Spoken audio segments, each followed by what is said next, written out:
big video. Yeah. Software GPT, hello.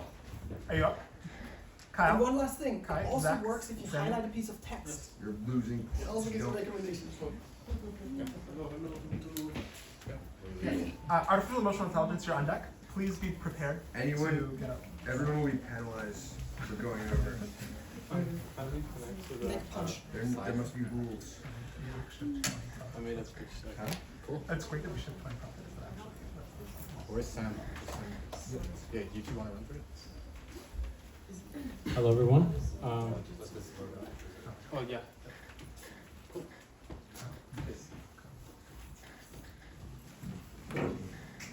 Hello, everyone. It's a pleasure to be here with you tonight. Tonight, we will be demoing Software GPT in collaboration with Groupbot and the Swarm Corporation. So this is a swarm of autonomous agents that will take an idea and fully implement it into code. That means it'll implement the logic, it'll implement the tests, and it'll implement documentation. It handles it's supposed to tackle all the tasks of a software team. And so, so you could essentially transform your ideas into usable code using swarms of autonomous agents. I'll show you really quick. So with the framework, we implemented most of the, here's some of the logic. Basically, the main atomic structure of the swarms framework is the agent class. So here, what you're seeing right here, this is a single agent. It's very easy to plug and play whatever model you want. Here we're using GPT-4 because, it's pretty smart. And but another big thing is you can implement standard operating procedures. So here, since we're making code, we're passing in a code interpreter, a standard operating procedure, so it could write code. And here we're passing in a standard operating procedure on how to write tests, unit tests, so that your features are actually working and they work.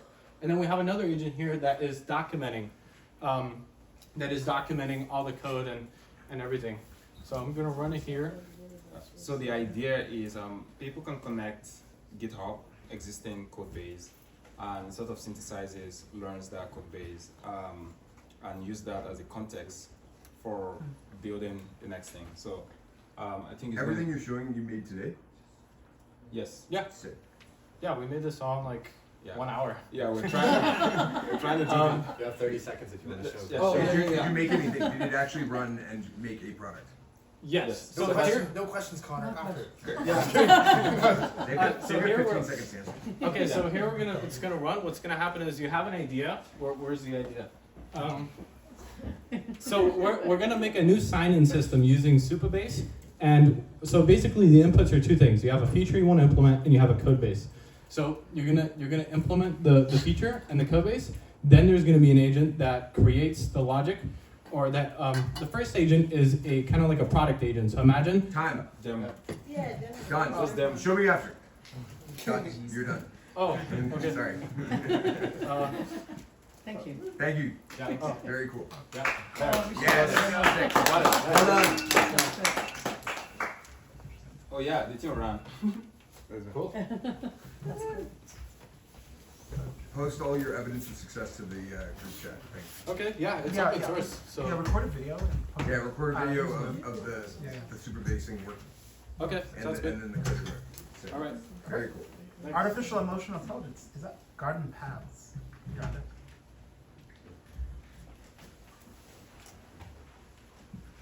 What was that? That was Software GPT by Group of 2.0 plus Swarms. That was just filled with potential. Oh my god. What is Ready? Okay. What is that? So we were interested in the question of how do we make our tools more emotionally intelligent? Because of how connected human thought and human emotions are, you can't really make our tools help us think better until they understand how we're feeling. So how do we get closer to tools that are more attuned to how we feel in the moment, using our facial cues or voice or other biomarkers? So we built a proof of concept of that vision today, an emotionally intelligent GPT. It's a version of ChatGPT that can read your facial cues and expressions using your camera. and use that as an input when it's providing a response to your prompt. So let's try that. I'm going to imagine that I'm in some sort of like stressful situation and I'm under a deadline and I have to write an article about, I don't know, climate change, and I'll just like be very stressed out about it. So I'm like not telling it how I feel. We should But- never trust your signals of no. What this has convinced me is people are lying about their emotional states so subtly all the time. But, so I didn't tell it anything about how I'm feeling using my No, you language, but lied. it says, it appears you may be feeling a bit stressed or overwhelmed, which is quite understandable given the complexity of the topic, like climate change. And then it's also offering me some help in the moment, like taking a short walk or doing some breathing exercises can help clear your mind, or engaging in a quick meditation. Now, regarding your article on climate change, you may want to start with blah, blah, blah. So right now it's taking a single snapshot of just my face, but a future state of this, we can imagine it taking continuous data about your face, your voice, and really like help you throughout your day to be more productive in your tasks, have better responses to your questions, and just be more emotionally intelligent. Thank you.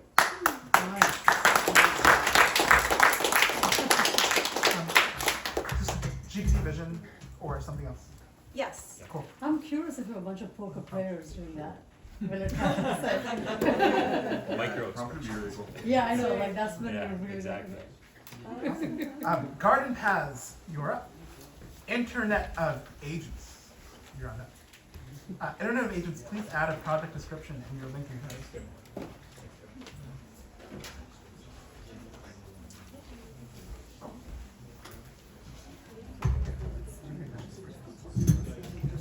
It's already it's not glasses.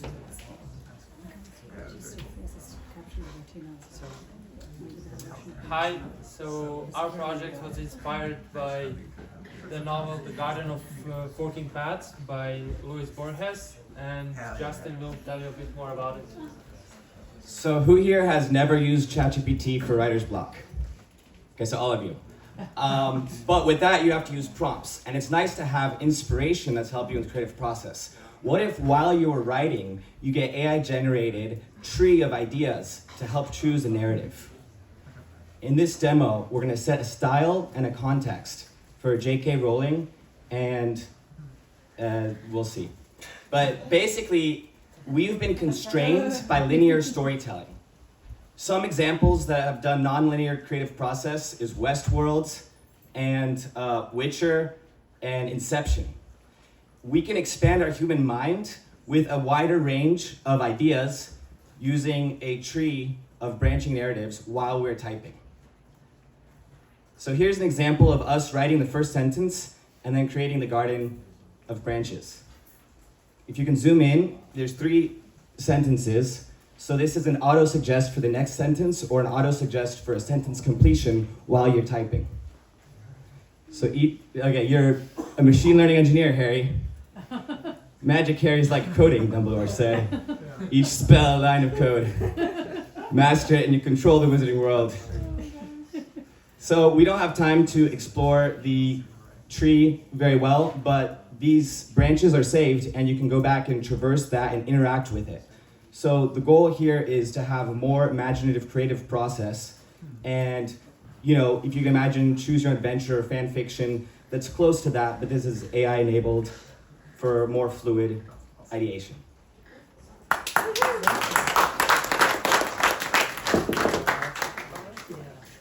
We built this from scratch using React Flow. Shout out to Sasha for the idea, and using Novell editor.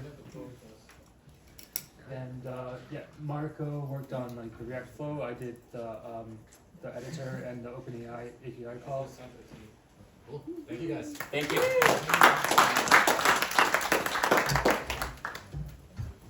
Yeah, what is the ideal UI for this in your mind? You want to test that? In my mind, it's like DL draw.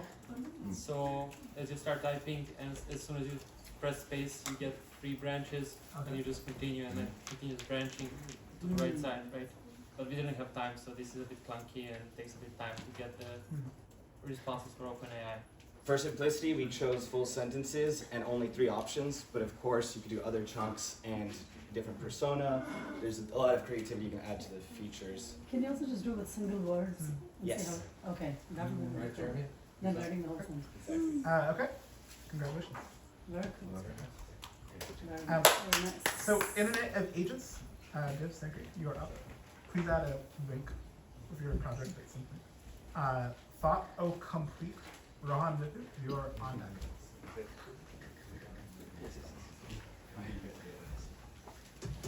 How many minutes do we have? 2 minutes? Okay. You're gonna kill us all. Okay, nice. Okay. Let's see.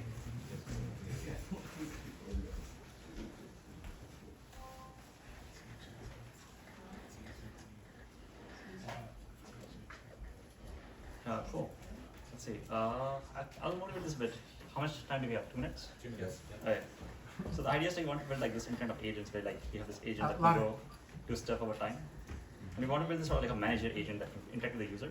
And the manager agent can go and like spin up worker agents that can go and do things. And then they can like divide this task and like do more complex stuff. So we wrote this sort of like a manager. Sorry, my bad. I can hold it. Okay.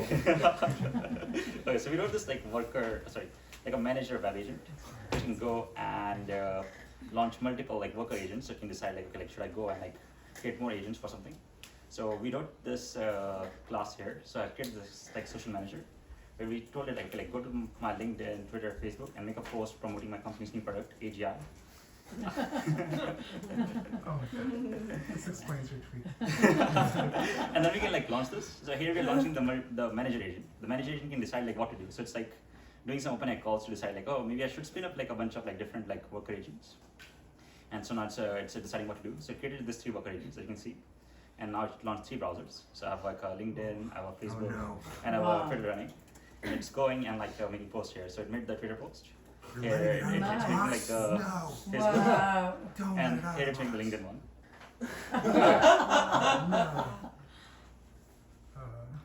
Nice. Okay, cool.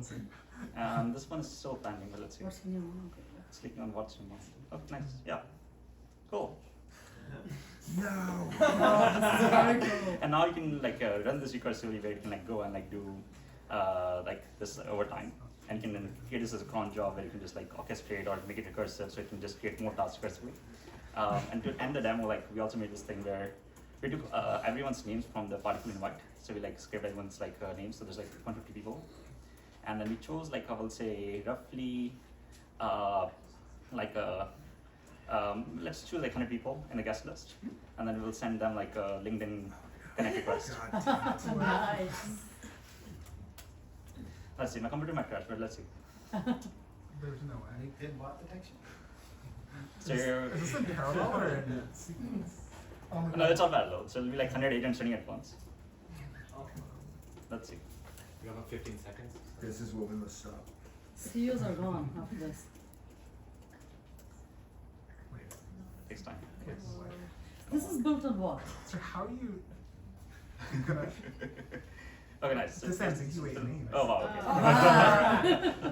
Okay, so it's trying. That's Wow. That's Okay. unbelievable. nuts. Wow. Let's see. Yeah, it's probably gonna be very slow. But yeah, there's like a bunch of people trying to find right now.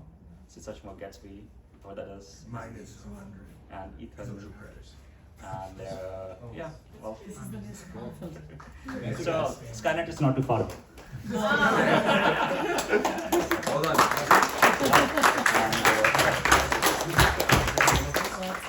It's called Multion, or it's just I think it's. Can that be for any roles, pretty much? Internet of Yeah.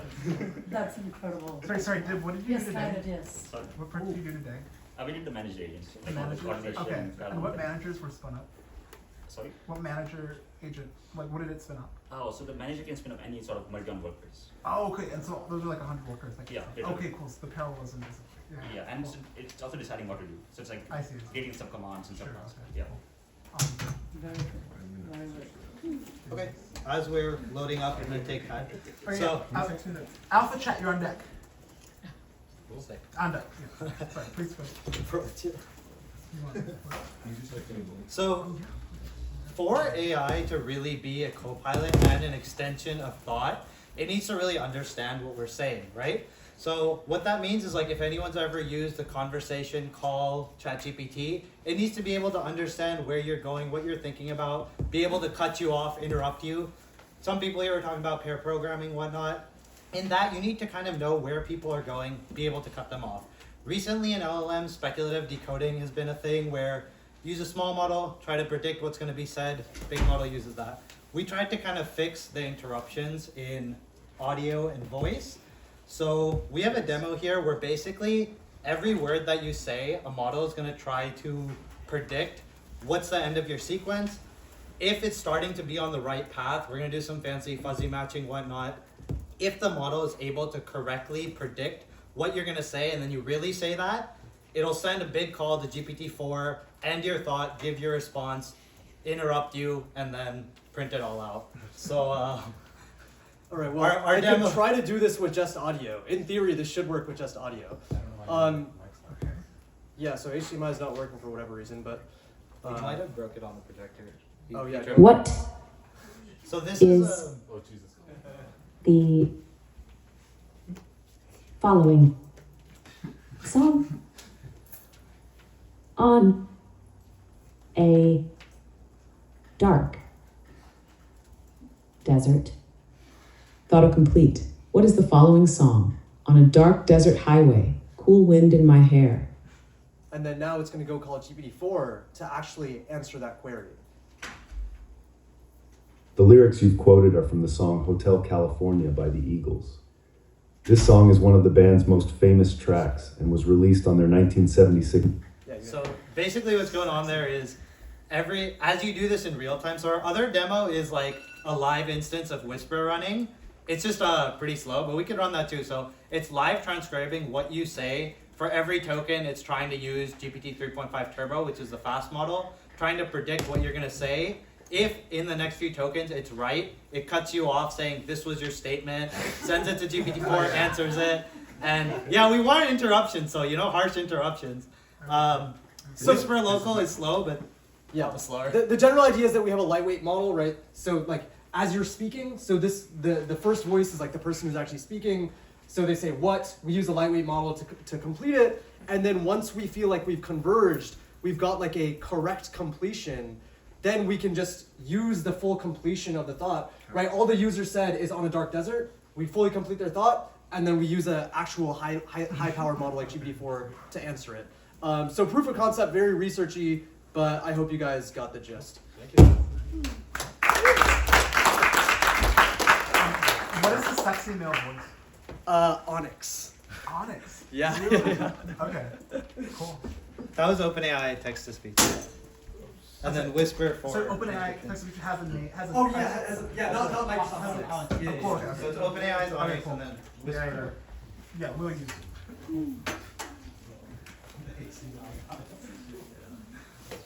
Woo, Steven! Alright, Alpha Chat is up. Crags, you're on deck.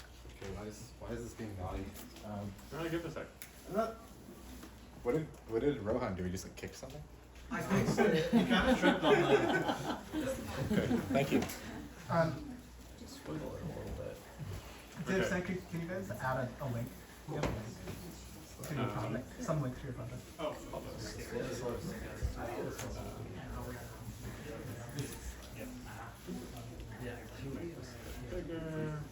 okay, cool. Hello? Oh.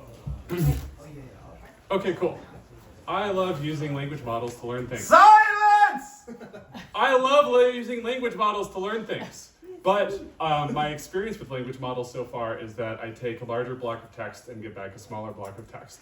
And oftentimes the information that I'm trying to really deeply internalize is more visual.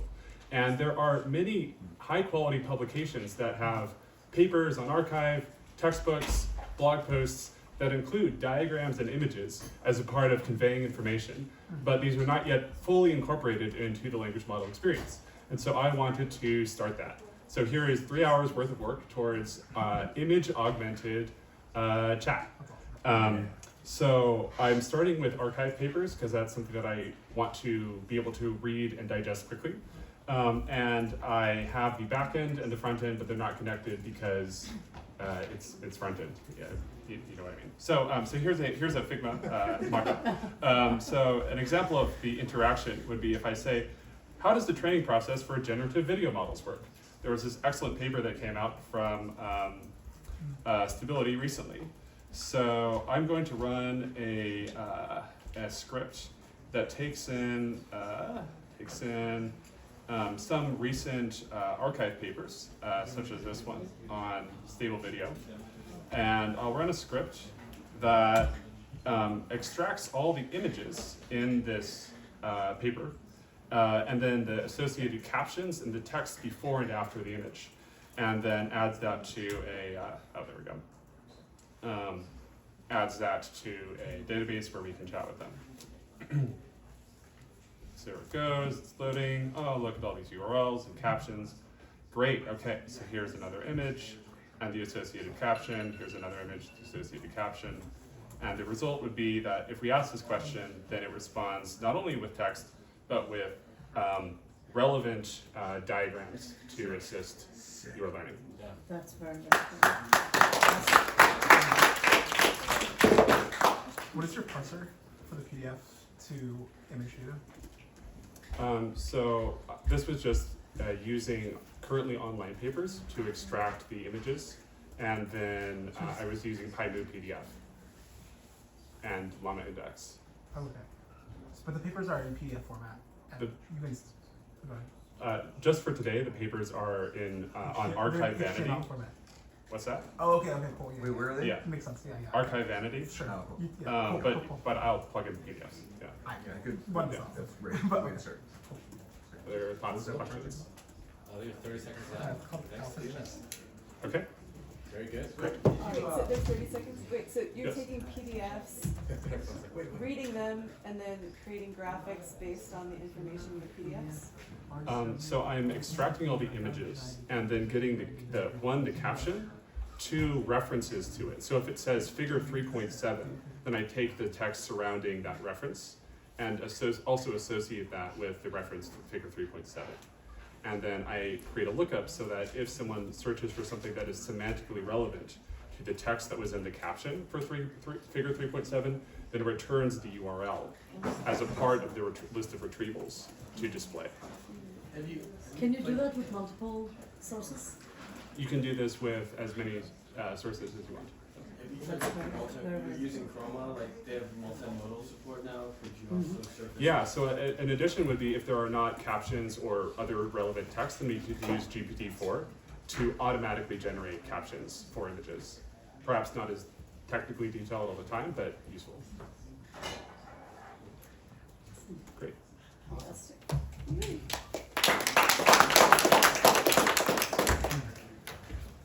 Okay. That was Alpha Chat. Next up, we have Crags. On deck, Bomb AI. Hello, everybody. Yeah, that's interesting. Where's the, HDMI. how do I operate this? HDMI. Just plug it in. Yeah, just careful.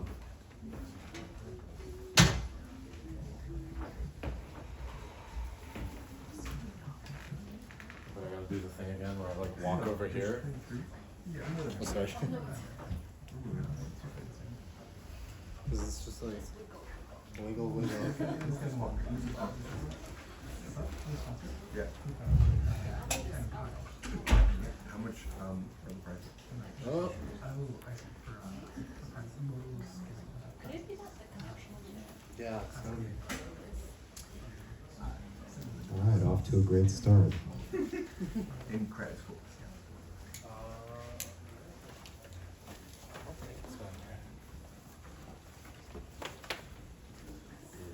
Is that end of Any life? single digit thousands for price or? Interesting. Slightly different for everyone's laptop. Not as- 1, 2, 3. Okay.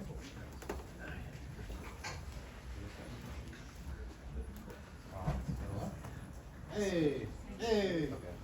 Cool. Okay, so it's called Crags. I'm sure most of you have done RAG. Wonderful name. We decided to make it even better. Crags are categorical retrieval augmented generation. And so the idea is retrieval augmented generation has a lot of problems, namely that it's basically just relying on getting lucky, right? You have an imperfect retrieval algorithm shoving into a fixed size context window. You're pretty much guaranteed to get the wrong answer some of the time. And the question is, how do you figure that out so you can get the right answer more often? So a lot of people have done work with more explicit knowledge modeling, like with knowledge graphs.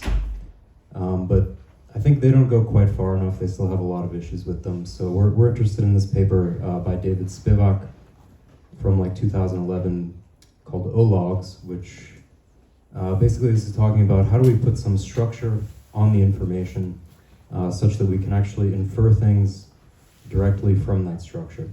That's the categorical aspect of it. So this is an example of an OLOG, just giving you some basic information about arginine and amino acids. Personally, I'm more interested in modeling software development, code bases, and so on. But this is kind of a basic example of an OLOG. It's a statement of being, of what you think is true.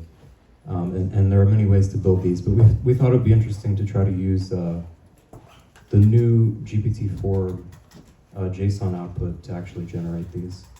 So just as a quick example, we'll give this statement about particles.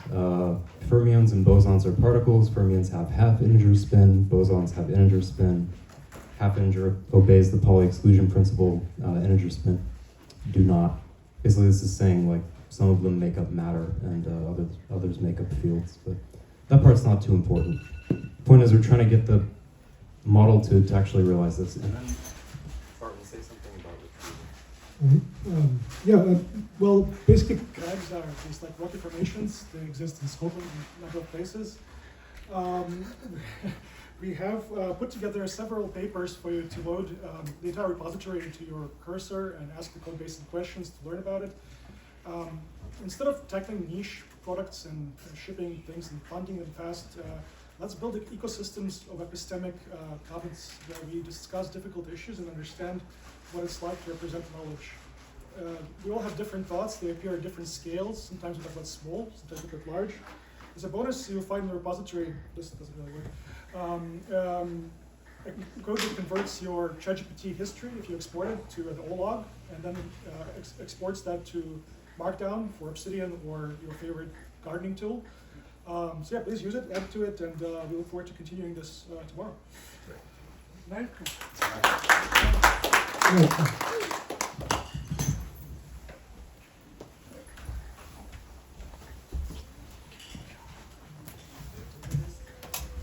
Congrats.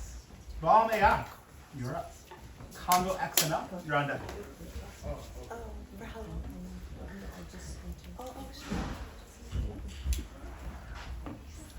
Cool, it works.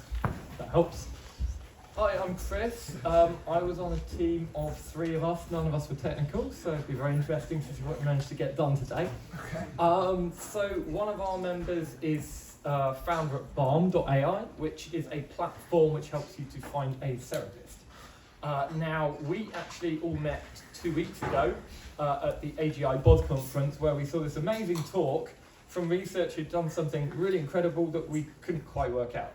So I went there last week to kind of follow up and find out a bit more about it. And it turned out that what they developed was something which normally you could build a cognitive profile of someone with about 90 minutes on an ECG. Now, somehow they managed to boil this down to 30 seconds on your own mobile phone with nothing attached. And we thought, wow, this is amazing, but there's no real world application for that right now. So what we did during the hackathon is we built a, fair enough, here's what cognitive profile is, in case you're wondering. So it's things like creativity, imagination, village language, structuring, the kind of way that you might think and behave, and emotions. So what we did was we actually integrated into their APIs so that users on the website, we could take their cognitive profile into account while pairing them with a therapist. So this is a kind of bog standard chatbot that we've got here for visitors to the website, where we can tell it some information about ourselves. And what we do is when we get to the point where we go, hey, do you want to play a little game? It will help us to build your profile. That then takes us to the Unseen Identity website, where you literally play this little game here, which probably is a killer load-in time. You just basically click on things. So after this, incredibly enough, 30 seconds of playing this game, and we click on things, it's able to produce this profile that we saw over here with a detailed cognitive profile of what you do. Now what we did is we hooked this all up, and so now when you're done, we pass all this information into GPT-4 along with an archive of all of the therapists, and we use it to match you up with the perfect therapist. Thank you.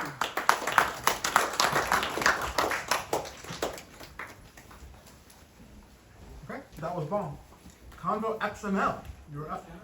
Chrome Buddy, you're on deck.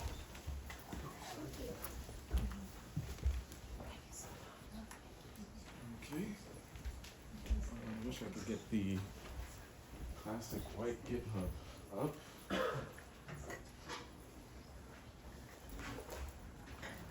Okay, so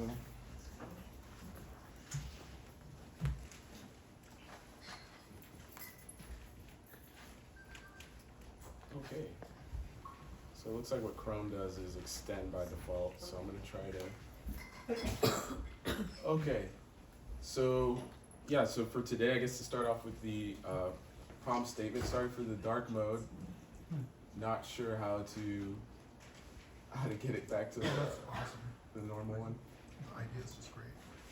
But yeah, so starting off with the problem, pretty much most of what we saw today was some type of insert a prompt into a model, output a response, do some pre-work processing on that model, and then basically run that in a loop of some sort. And I found myself often repeating this process for many of the hackathons and different type of projects that I wanted to work on. So as a way to model this, basically built a simple tool for developers to use that allows them to model these conversations using XML. So I will get into the demo here in a second, but pretty much traditionally conversations are modeled using basically a sequence diagram, which is a type of UML.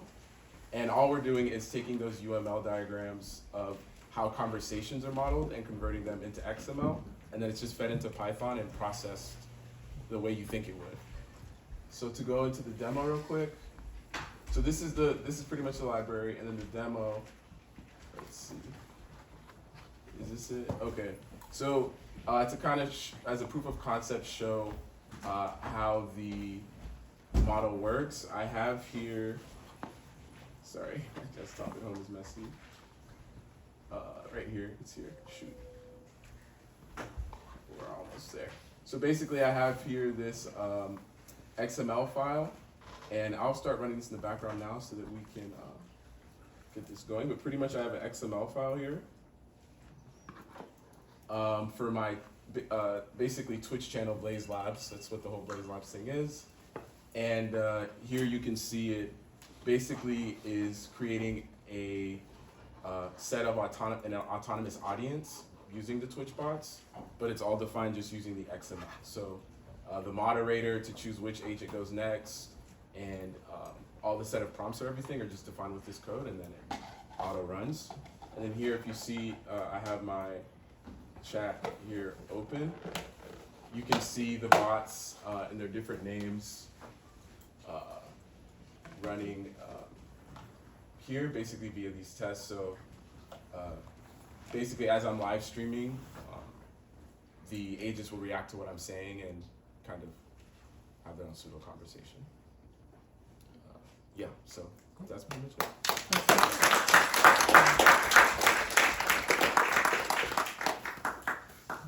Chrome Buddy, you're up. Pavilion AI. you're on. Hello. Hello. So I really like pair programming, so I built something to help me pair program, but instead of programming, is for the browser.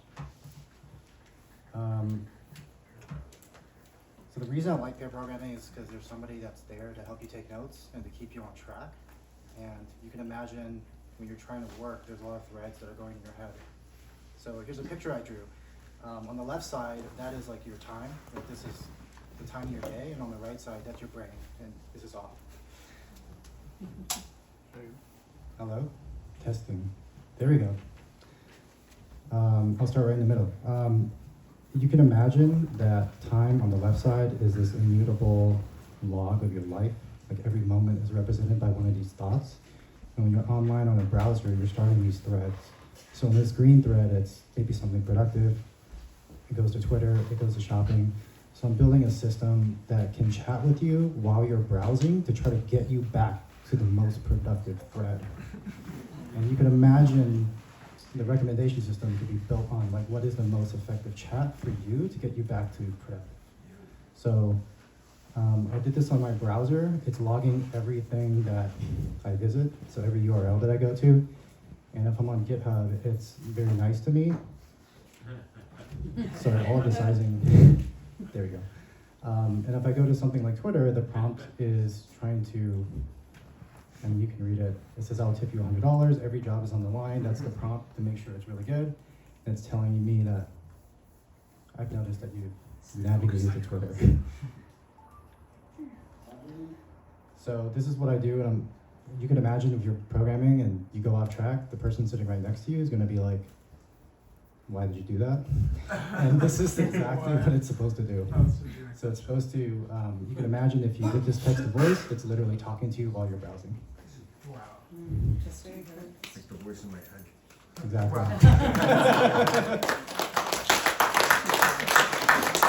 Yeah, put this in a browser extension, and yeah, I'm sold. I just like it. Yeah, Oh, yeah, that's- productivity chat, or productivity coach. That's awesome. Oh, you built it? Okay, so send it to me. Is it, what is the UI? Voice. Damn. Okay. That's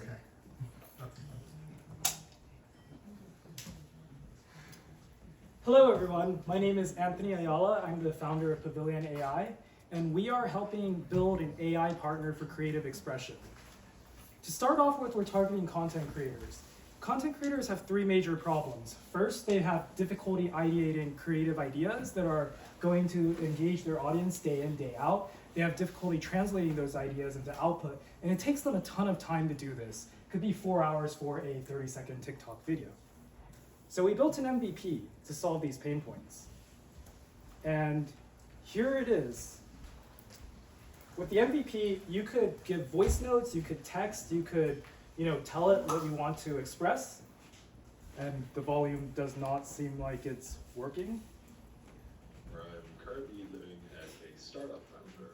And then you can upload photos and videos, which will get passed through an ML server, and that ML server will understand what's happening in the photos and videos. It'll split the videos into different scenes, and having that understanding, it'll pair it with what you told it you want to express, and help you come up with some creative ideas. These creative ideas, in at least this iteration of the projects, come out as a narrative or a script.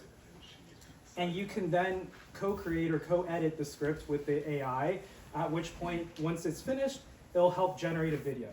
And it will generate a video by pulling the scenes that best tell the narrative from the script and put those together. Here's where I work out daily to stay energized. And a nice little feature is that it does voice cloning because you gave your voice inputs when telling it what you want.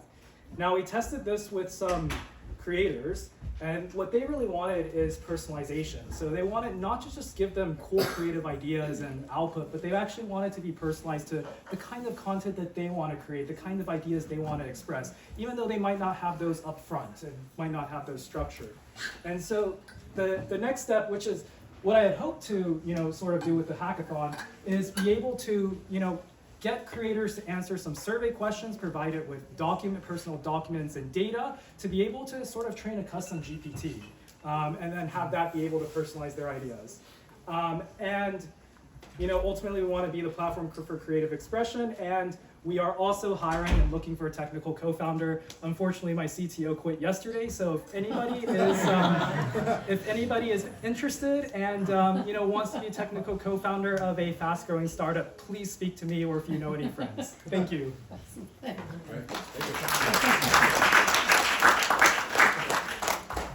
What part of this did you build today? What products? What part of this was built today? So none of it was built today. Although I wanted to build the custom GPT into the MVP today, I just couldn't find any engineers to help along. Okay. Cool. All right, Conflict Finder, you are up. Swarm of multimodal agents for manufacturing. You're on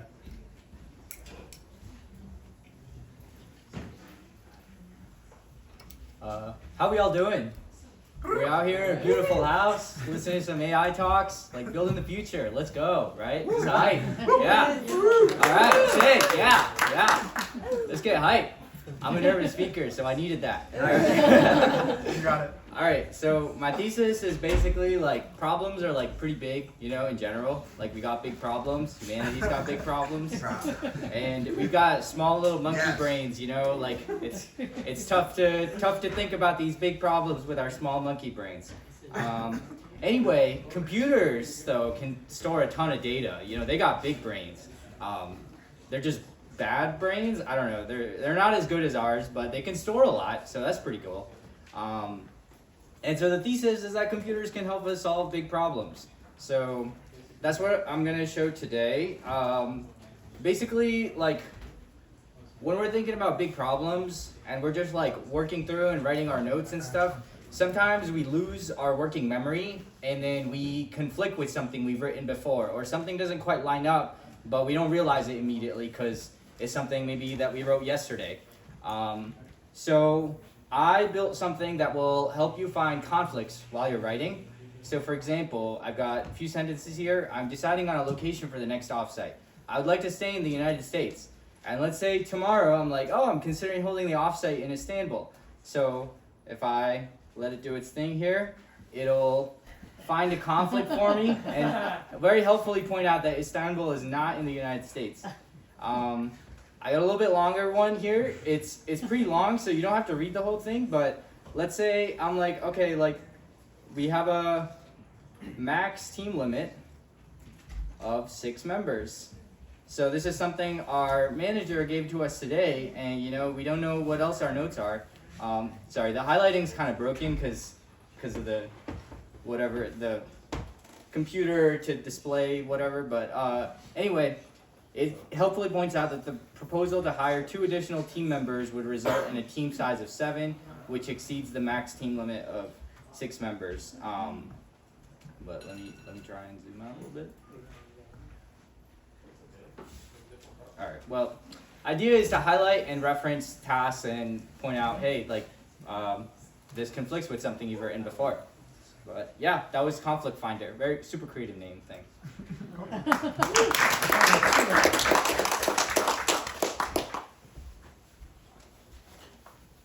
Question. Oh, how's it implemented?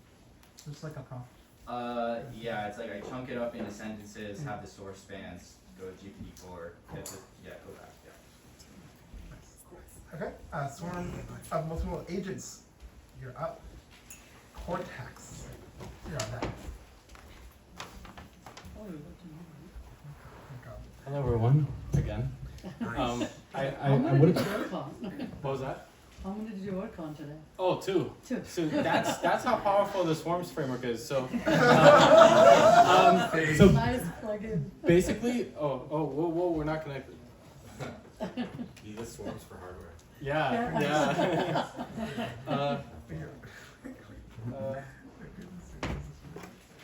So in the Swarm framework, most of the core repetitive logic is abstracted away.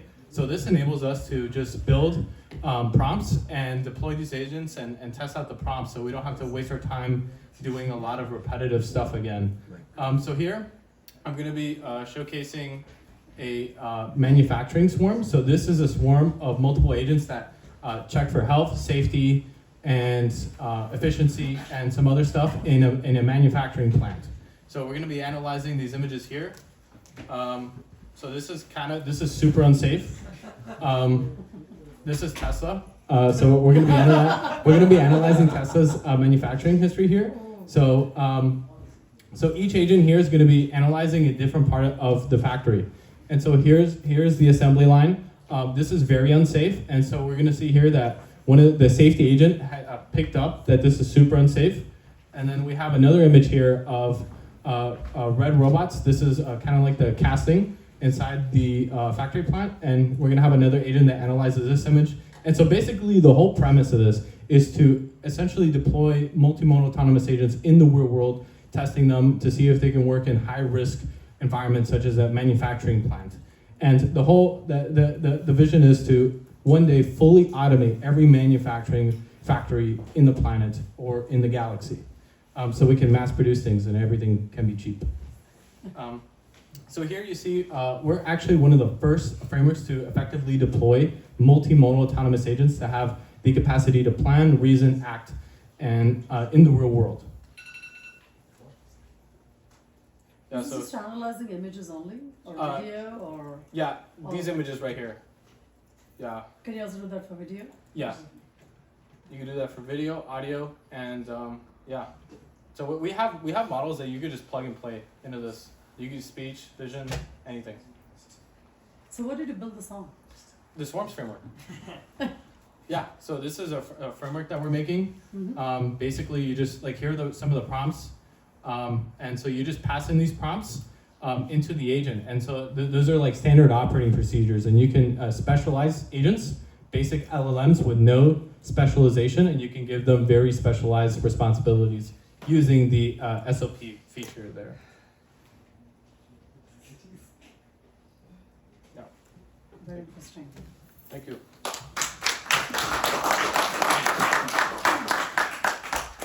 Okay, Cortex. Penultimate presentation. So you just You're up. the model you want. Profilize. The final presentation. You're on next. Manufacturing or creating software. Profilize, please add a product link or code. Thank you. Cortex, thank you for a tool for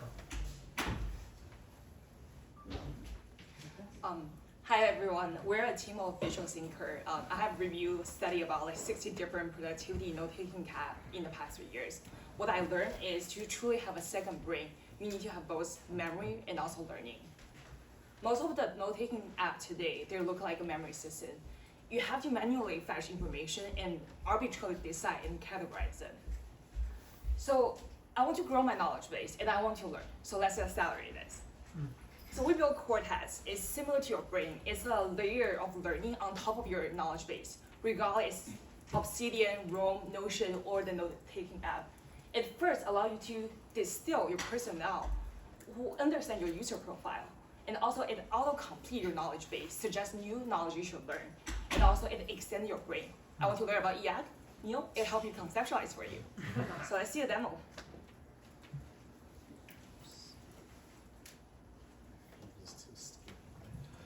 Okay, so first off, this is, so how many people here use Obsidian? You got some takers? Cool. This could work theoretically for any note-taking app, but Obsidian is really easy because everything's in Markdown on the system. Here's a little video. We'll have an actual demo of the actual app, but here's a video of the autonomous part of the app, where essentially here you have a journal that you already have. Let's say you're just the average, tech person, where inside of these you got your notes on, your career, your goals, your own like little planning things, and then inside of this you would actually have your little app plugin, which here you have some options. This could be, in the future more of a chat window, but essentially here you can say, tell me something about myself, or like, what am I missing? What do I need to improve about, my life, or explore a new topic.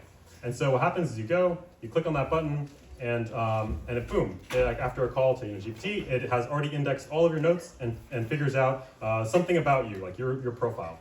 And the cool part is how this is now integrated. At least we take that information and we pass it over to an autonomous agent like AutoGPT. And then in there, it will do an autonomous search on the internet to either add something to your notes, to do some sort of operation with your profile in mind. So this thing is not just an agent that you have to pre-prompt and design to do exactly what you want, but it already knows you well and will search for the things that are relevant to you in particular. And so what this would actually do is on the fly, it generates a knowledge graph. And because Obsidian will read markdown files from the local file system, we generate a kind of a recursively generate knowledge graph based on the topics that we've been told you're interested in. And then we inline little things like a contextual kind of flowchart so that you can see, and obviously this dovetails in with all of the tools that Obsidian already provides you for things like navigating and editing knowledge graphs. So that's it, we're actually under time. Yeah, well, I think one of the really big takeaways from this, in my mind, is that groups like Notion, Obsidian, etc., all have all this information, the amount of information needed to create a digital twin of you, and it's just not brought into the world. It does not integrate with any tools. I still have to go to GPT and tell it, my life story in order to get the thing that I want. And this, we're hoping, will help to bridge that gap. Thank you. Turning knowledge dumps into knowledge graphs. How does the recursion work? Like, what is the basis of the recursive call? Basically, you say depth and breadth when you actually generate it. And there's a whole bunch of different prompts like key concepts, people involved, and it basically looks at the people involved, and then based on that it then digs further and just keeps digging based on how much you've asked it to do. I see. So based on people, we'll find new concepts, and based on those concepts, we'll find new people. Yeah, I mean, there's a whole mishmash like events. It tries to intelligently figure out what a node is, and then expand based on that context. And it has basically a history window. It has a contextual window like a graph of the past 3 nodes. So in the context of A, B, and C, like what is D basically. So it's kind of like a context window for a graph basically. Did you make this UI? Like, did you code this graph interaction in? No, this is Obsidian's native one, which is They're nice. generating markdown Right? and importing it into I mean, And that thing is probably we didn't do all of the front end in the weekend, but all of these things are generated, and this is basically, there is code that was written this weekend that allows you to actually generate these little mermaid graphs. So, the graph generation. How much of this was made this weekend? Well, I mean, not Obsidian, but I mean all of the stuff. But all your recursive fetching and stuff. Yeah. Oh, cool. Yeah, I mean, it's just pretty basic stuff. And then it's a bit ugly generating mermaid graphs because it's not a nice syntax, but all those are generated. Yeah. Nice. Cool.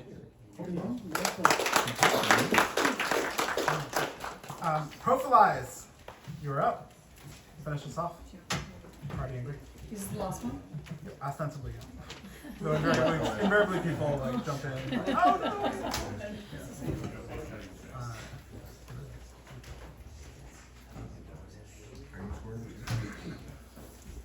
I'm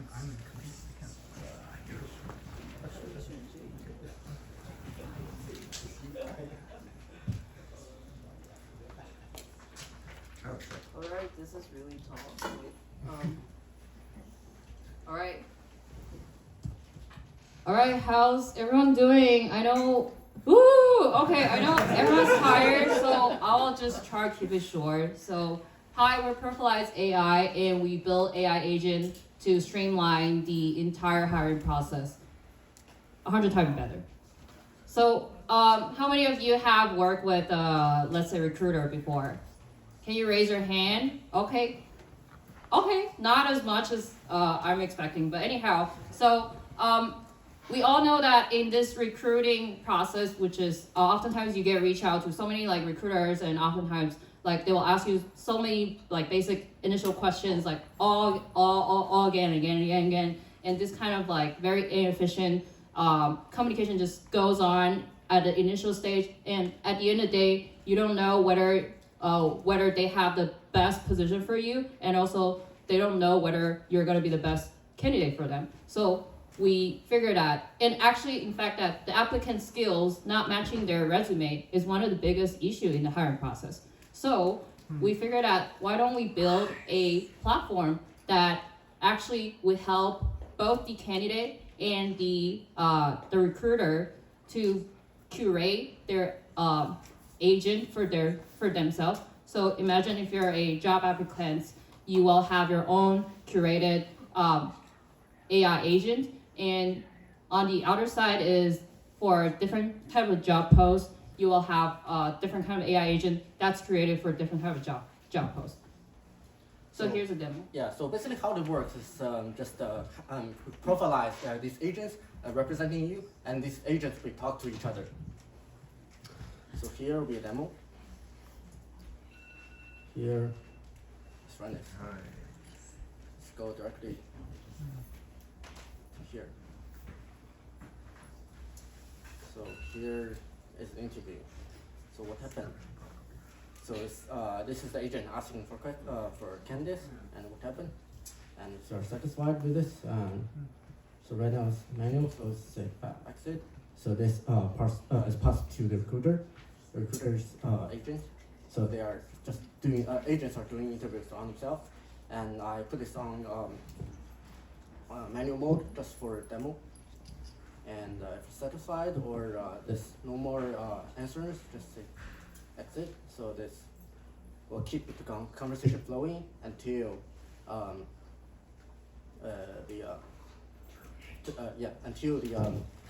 goal of the conversation is completed. Yeah. So in the end, this will give an evaluation result whether the candidate fits this role or not. Thanks. Thank you.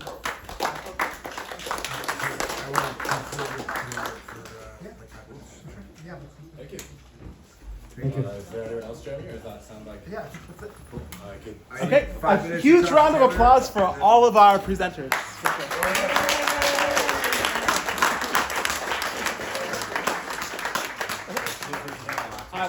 So we're gonna give our judges, Tyler, Connor, my friend, a chance to decide who the winner is, and we'll reconvene in 5 minutes to cheer on you if you have won, or your wonderful presentation. So take 5 minutes to chat.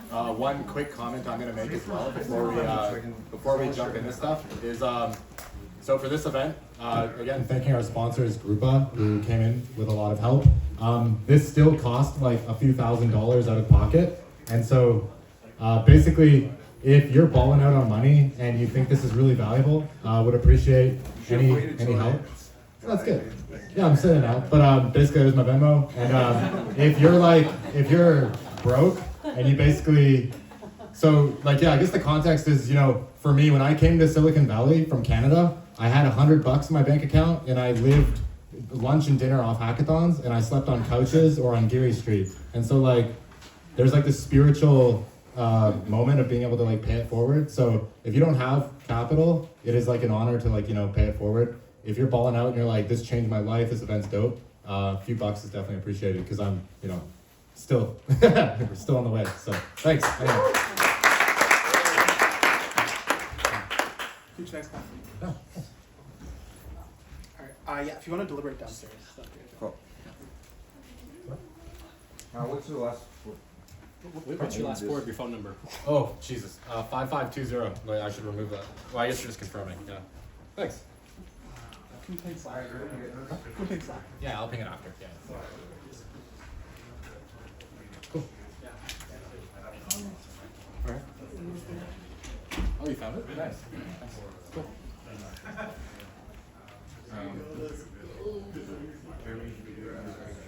Did the video keep recording the whole time? Nice.